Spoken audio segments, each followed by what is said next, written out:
Hello, this is Chef Thomas in the Healthy Kitchen of Hilton Head Health, and I get asked a lot of questions, and we're going to take 3 of those questions today and combine them into one meal. So the 3 questions are, how can I cook fish without drying it out? I live alone, how can I cook for 1? Or it's just me and my partner, how can I cook for 2? And the third one is, I want to eat more vegetables, how can I make them not bland? So we're going to combine those all into one little meal today and answer all 3 of those questions for you.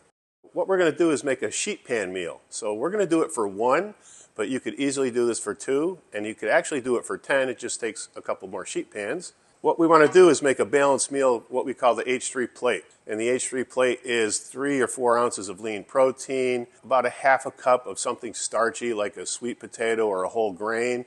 Today we're going to use corn. And the final step of that plate is a whole lot of non-starchy vegetables. All that on one sheet pan. I got it lined with a little foil to make it no cleanup. So this is a nice, easy meal to prepare for 1 person, and it answers all 3 of those questions.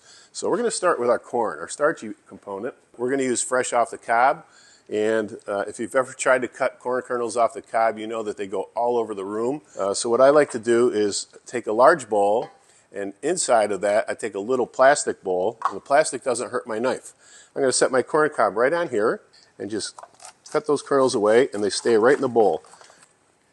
Now to this bowl, I'm going to add my non-starchy vegetables. So I like zucchini and peppers. This could be anything you want. It's a template, and you can make any vegetables that you like. It doesn't have to be the vegetables that I like. You can use any kind of starch and any kind of protein.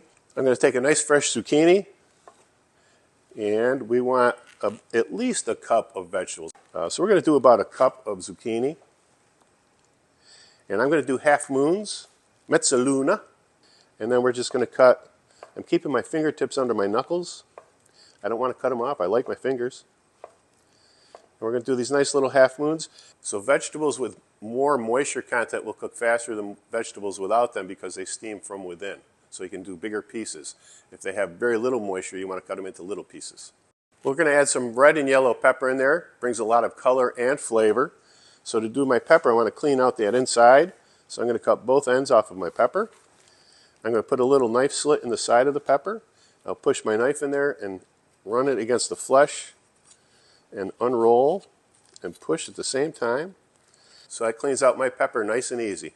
And then we're just going to cut this into chunks. It's going to be about the middle of the size between the zucchini and the corn because it's got less moisture than zucchini but more than corn. All these colors, these different colors in fruits and vegetables are antioxidants, and they protect the plant.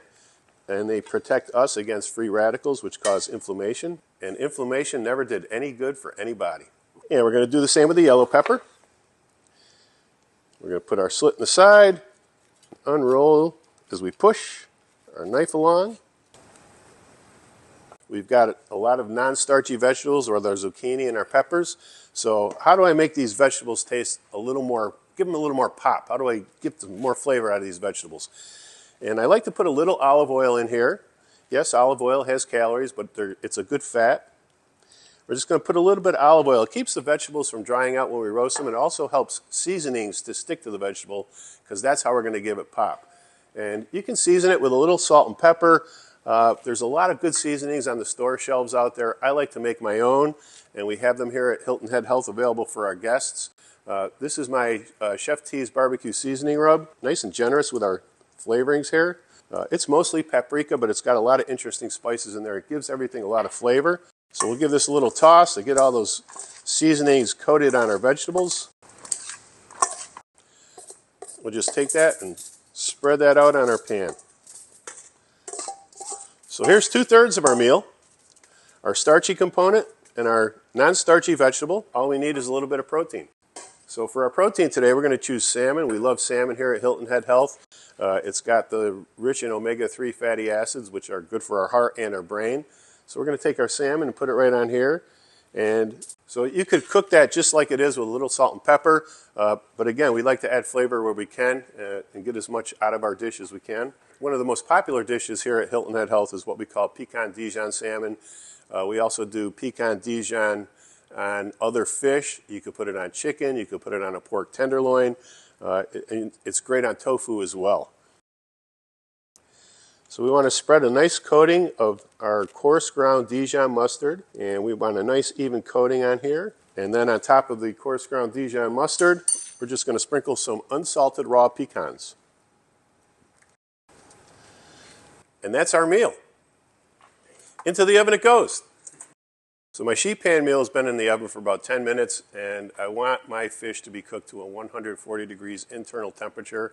If you get it at that temperature, you're not going to have dry fish.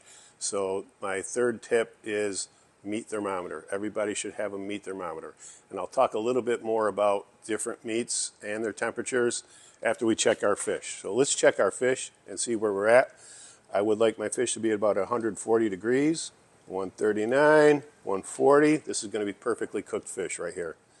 So we want our fish to be at 140. If I was cooking a piece of chicken, I want that to be 160 to 165, because you want to make sure that if there's any salmonella in the chicken, you want to make sure that's going to be killed off, and that's the temperature that does that. Pork is safe to eat at 145 degrees. A lot of people aren't good with that because that's going to be rare, so it's going to be quite pinkish red. A lot of people aren't comfortable with that with pork, so maybe 155 is good. That's going to be a nice medium rare, still going to be nice and tender. But don't dry out your pork. People tend to overcook pork as well. Beef, it depends on where you like it. 125 internal temperature is rare. 135 is a nice medium rare. 145 is going to be medium well, and up from there is going to be well done. And a lot of people say, oh, people who like it well done shouldn't eat meat. You shouldn't eat steak. Well, that's baloney. You like your temperature where you like it, and that's good. So we conquered 3 questions that I get frequently with one dish. Easy to cook for 1, double it up for 2. We seasoned up our vegetables. They're going to taste delicious, and we have perfectly cooked fish. If you have any other questions that you got for me, send them in. I'd love to see them. I'm Chef Thomas at Hilton Head Health. Have a great day.